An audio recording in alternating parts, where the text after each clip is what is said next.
Leo ikiwa ni siku ya maadhimisho ya ugonjwa wa pneumonia, inaelezwa kwamba kwa mujibu wa takwimu za Global Burden of Disease za mwaka 2023, ugonjwa huo umechukua maisha ya takriban watu milioni 2.5 duniani kote, ambapo kati yao 610,000 walikuwa watoto wachanga chini ya umri wa miaka 5. Hii ni taarifa yake Frankie Kashonde.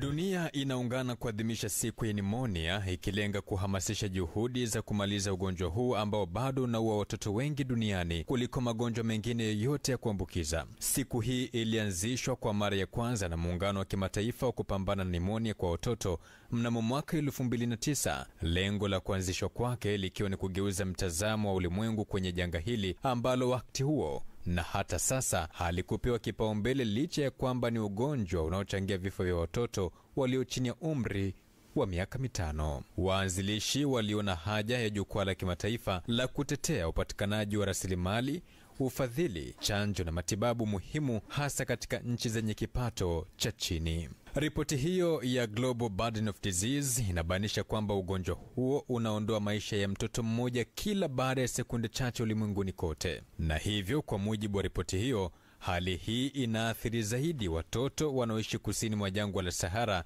na Asia Kusini, ambapo uchafuzi wa hewa ya ndani kutokana na matumizi ya nishati chafu ya kupikia vinachangia pakubwa kwa zaidi ya nusu ya vifo hivi. Nimezungumza na Dr. Robert Mugoma ambaye ni daktari bingwa wa magonjwa ya ndani kutoka hospitali ya rufaa ya mkoa Amana, na hapa anawasihi wazazi kuhakikisha wanazidisha uangalizi kwa watoto pamoja na wale wenye umri mkubwa, kwani ugonjwa unashambulia zaidi makundi haya mawili. Ni ugonjwa ambao unasababishwa na bakteria, virusi au fungus, na inaathiri uwezo wa mapafu kuweka hewa na kuweza kubadilisha hewa, kutoa hewa chafu na hewa safi.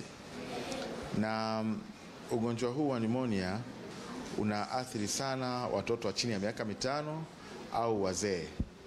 Na kama tunavyojua katika mazingira yetu, hewa inapochafuliwa ni rahisi zaidi kuwa na vimelea vya haya magonjwa ya pneumonia na magonjwa ya njia ya hewa, na hasa huu ugonjwa wa pneumonia. Watu wazima wamekuwa wakiafektiwa zaidi kutokana na, kwanza kama tunavyojua, utu uzima ukishakuwa na umri mkubwa ni rahisi kupata magonjwa kwa sababu ya upungufu wa kinga za mwili, na pia kwa watoto wachanga pia wao wanakuwa ndio wanaanza kutengeneza kinga ya mwili, kwa hiyo nao wanaathiriwa kwa kiasi kikubwa na ugonjwa huu wa pneumonia.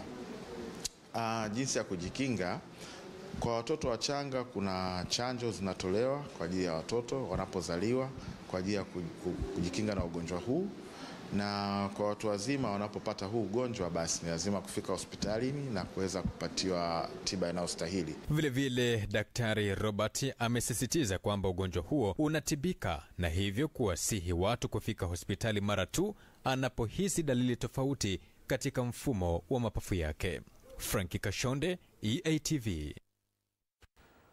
Wito huo wa kuendelea kucheki na kutazama afya zetu wakati wote ili kujikinga na baadhi ya magonjwa, ikiwemo pia ugonjwa huo wa pneumonia. Mkuu wa mkoa